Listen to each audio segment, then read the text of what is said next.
পঞ্চগড়ে শীতের আমেজ, লেপ তোশক তৈরিতে ব্যস্ত কারিগররা।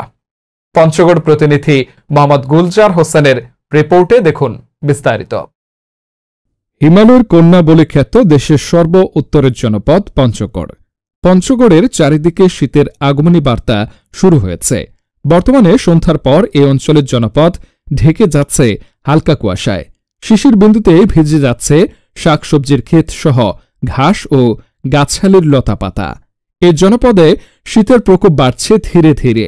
রাতে ও সকালে গ্রামাঞ্চলের লোকজন রীতিমতো মোটা কাপড় পরিধান করছে শীত নিবারণের জন্য।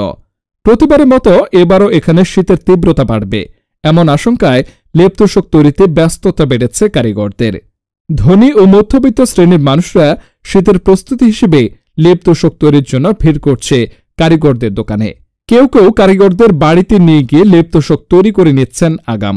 এদিকে শীত থেকে রক্ষা পাবার জন্য দরিদ্র মানুষগুলো পুরনো কাপড়ের দোকানেও ভিড় করছে।